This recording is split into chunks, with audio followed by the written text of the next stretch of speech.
శ్రీ మహాగణాధిపతయే నమ. ఐం మహాసరస్వత్యే నమ. శ్రీ లలితాంబికాదేవి నమ.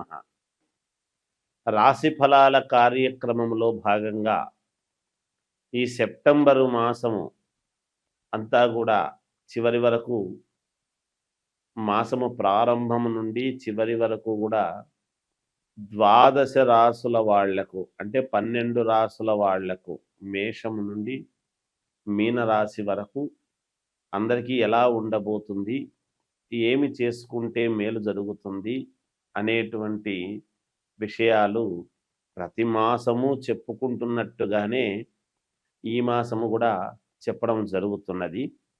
అయితే ఈ మాసంలో 1వ తేదీ నుండి చివరి వరకు అన్నప్పుడు మధ్యలో వినాయక చవితి పండుగ వస్తూ ఉన్నది. అలాగే ఏ రాశి వాళ్ళు వినాయక చవితి పండుగ రోజు ఏమి చేసుకుంటే మీ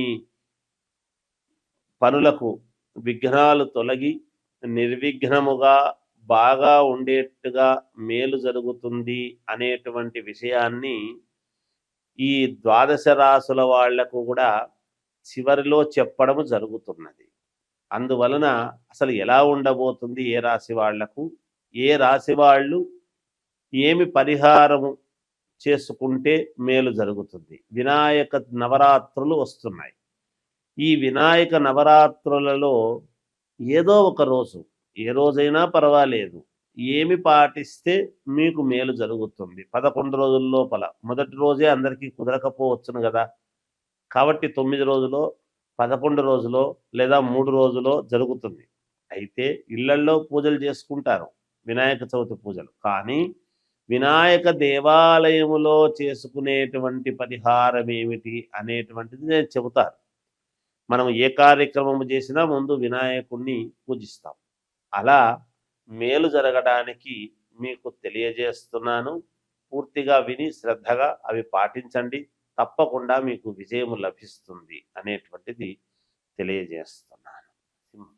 సింహరాశి వాళ్ళది ఈ సెప్టెంబరు మాసము అంతా కూడా మొదటి నుంచి చివరి వరకు ఎలా ఉంది అంటే బాగుంది అనే చెప్పాలి. కుటుంబంలో సౌఖ్యము పెరుగుతుంది, అందరూ ఆదరిస్తారు, లేదా మీరు అందరికీ ఆదర్శవంతముగా ఉండడం లాంటివి జరుగుతాయి. అభివృద్ధికి సంబంధించినటువంటి నిర్ణయాలు తీసుకుంటారు మీరు. మీ నిర్ణయాన్ని అందరూ శిరసావహించే విధముగా ఉంటుంది గాక.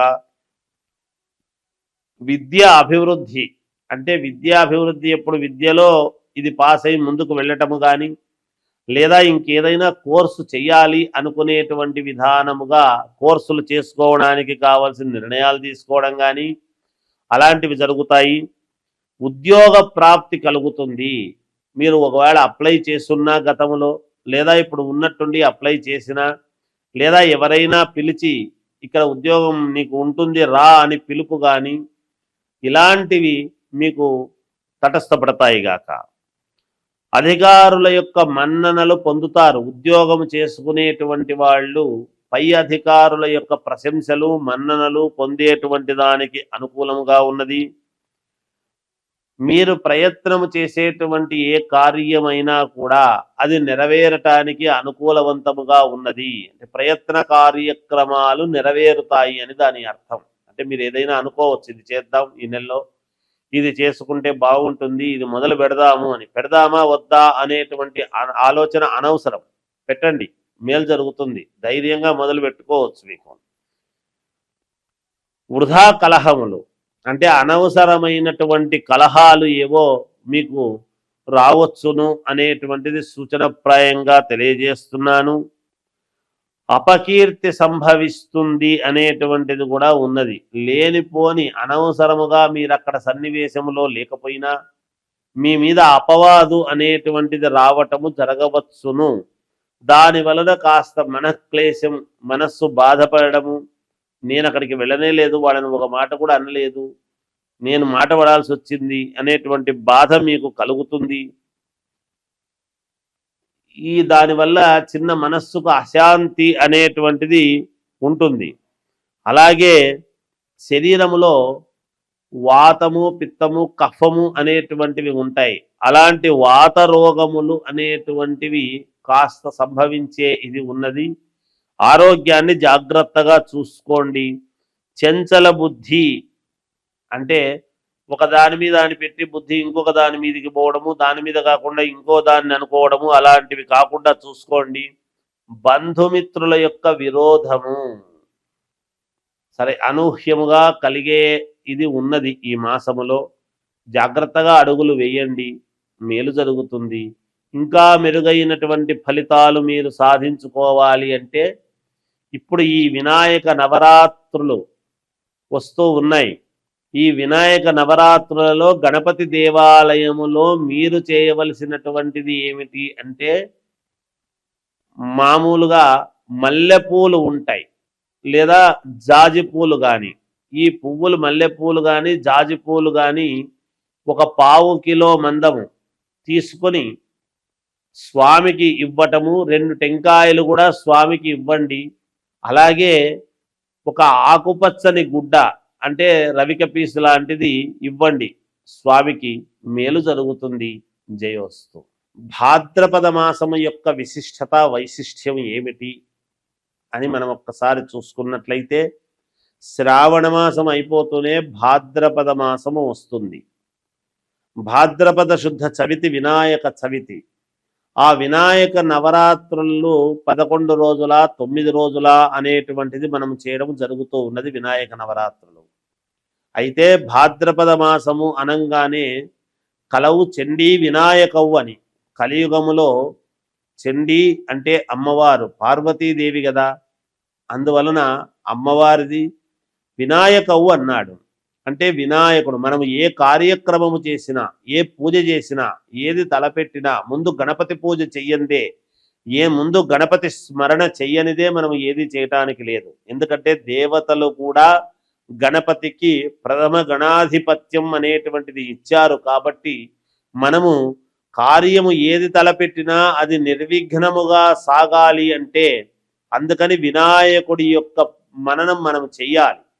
అందుకే ఏదైనా ఒక శుభకార్యం చేస్తున్నామంటే ముందు వినాయకుడిని చేసి పెట్టకూడదు పసుపుతో. అలా వినాయకుడిని చేసి పెట్టాము అంటే కార్యక్రమం అంతా ఆలస్యం అవుతుంది. వచ్చి పీటల మీద కూర్చున్న తర్వాతనే ఇంకా వినాయకుడిని చేయడం అనేది జరుగుతుంది. ఇది మనం గుర్తుంచుకోవాలి. చాలామంది పూజారులు కావచ్చు, పౌరోహితులు కావచ్చు ఇది పాటిస్తారు చాలామంది. అలా విఘ్నాలు కలిగించేటువంటి వాడు వినాయకుడే, ఎవరో కాదు. అందుకనే మనము వినాయకుడిని మనము ఎటువంటి విఘ్నాలు లేకుండా నిర్విఘ్నముగా సాగాలి స్వామి అనేటువంటి ఇదితో మనం వినాయకుని పూజలు చేస్తాం. అటువంటి వినాయక నవరాత్రులు అనేటువంటివి మనము జరుపుకుంటూ ఉంటాము ఈ యొక్క ఇదిలో. తర్వాత ఈ నిమజ్జనము అది అయిన తర్వాత వెంటనే మహాలయ పక్షాలు ప్రారంభమవుతాయి 18వ తేదీ నుండి. మహాలయ పక్షాలు అంటే ఆ పక్షమి 15 రోజులు మనం ఏమి చేయడానికి ఉండదు. మహాలయ పక్షాల్లో అంటే పితృకార్యక్రమాలు అవి చేసుకోవటానికి చాలా ఉపయోగపడతాయి. అంటే పొరపాటున గనక మనం ఎప్పుడైనా పితృకర్మలు చేయకపోతే లేదా పితృదోషాలు ఉండేటువంటి వాళ్లకు వంశపారపర్యముగా మేము ఎంత కష్టపడుతున్నా మాకు బాగా జరగడం లేదు గురువు గారు, ఏమి దోషం ఉందో ఏమో, మా జాతకాల్లో మేము అన్నీ చూపించుకున్నాము, మరి ఎందుకో మేము ముందుకు వెళ్ళలేకపోతున్నాము, మేము ఈ వ్యాపారంలో కలిసి రావడం లేదు, ఈ ఉద్యోగంలో నాకు ఇబ్బందిగా ఉంది, లేదా ఇది జరగడం లేదు అని వస్తారు. చాలా మందికి పితృదోషాలు అనేటువంటివి ఉంటాయి. ఈ పితృదోషాలు అనేటువంటివి ఎక్కడి నుంచి వస్తాయంటే మనము చేసేటువంటి పనులు మన పిల్లలకు రావటం అనేటువంటిది జరుగుతుంది. అందుకనే మనము పుణ్యము చేస్తే పుణ్యము పిల్లలకు వస్తుంది, మనం ఏదైనా ఇబ్బందులు చేస్తే ఇబ్బందులు పిల్లలకు వస్తాయి. అది గమనించాలి. అది అలాంటి పితృదోషాలు అవి ఉండి వాటి వలన ఎవరెవరికి ఎటువంటి పితృదోషాలు ఉన్నాయి ఏమిటి అనేటువంటి వాటి పరిహారాలు చేసుకోవటానికి మనము జీవితంలో ముందుకు వెళ్ళటానికి ఆ మహాలయ పక్షం అనేటువంటివి మనకు చాలా వరకు మేలు చేస్తుంది. అటువంటి సమయంలో గనక దోషాలు పోవడానికి గనక మనం చేసుకున్నాము అంటే మన జీవితంలో ఎన్నో కోట్ల రెట్లు మేలు జరిగే అవకాశం ఉంటుంది. ఎప్పటి నుంచో బాధపడుతుండేటువంటి బాధలన్నీ కూడా తొలగిపోయి మేలు చేసుకోవచ్చు.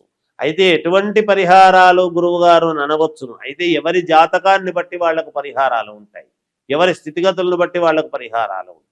అంటే స్థితిగతులను బట్టి పరిహారాలంటే డబ్బు గురించి అని కాదు, జాతక స్థితిగతులను బట్టి, జాతకములో ఉండేటువంటి నవగ్రహ స్థితిగతులను బట్టి నేను చెబుతున్నాను. ఆస్తిపరుడైతే ఎక్కువ ఉంటుంది, ఆస్తి లేని వాళ్ళకైతే తక్కువ ఉంటుంది అని ఆ ఉద్దేశ్యంతో అనడం లేదు. అంటే ఉన్న గ్రహస్థితులను బట్టి, వాటి యొక్క కర్మ ఫలితాలను బట్టి, పితృదోషాలు ఎటువంటివి ఉన్నాయి ఏమిటి అనేటువంటిది చూసుకొని ఎటువంటి దోషాలను మనము పోగొట్టుకుంటే మేలు అనేటువంటి దానికి మహాలయ పక్షాలు ఉన్నాయి. ముందు వినాయకుడి యొక్క పూజలు జరుగుతూ ఉన్నాయి, నవరాత్రులు. ఇవి రెండూ కూడా భాద్రపద మాసములో రావటము విశేషం. ఎప్పుడూ కూడా భాద్రపద మాసంలోనే వస్తాయి, దీంట్లో పెద్దగా ఏమీ ఆలోచన ఏమి లేదు. అంటే పౌర్ణమి వరకు చూడండి, భాద్రపద శుద్ధ పౌర్ణమి వరకు వినాయకుడి యొక్క వ్యవహారాలన్నీ కూడా నడుస్తాయి. ఆ తర్వాత పౌర్ణమి తర్వాత నుంచి మహాలయ పక్షాలు మళ్ళీ అమావాస్య వరకు ఉంటాయి. ఆ తర్వాతనే మనకు ఏమిటి అంటే మళ్ళీ నవరాత్రులు, అమ్మవారి నవరాత్రులు. అందుకే నేను మొదట్లోనే కలవు చండీ వినాయకవు అన్నాను. అమ్మవారి నవరాత్రులు అంటే మొదట కొడుకువి నవరాత్రులు, తర్వాత తల్లికి నవరాత్రులు, వీళ్ళిద్దరికే నవరాత్రులు. పేరు ఏది పెట్టినా గుప్త నవరాత్రులని ఇవన్నీ కూడా తర్వాత మళ్ళీ మనం చెబుతాం మామూలుగా.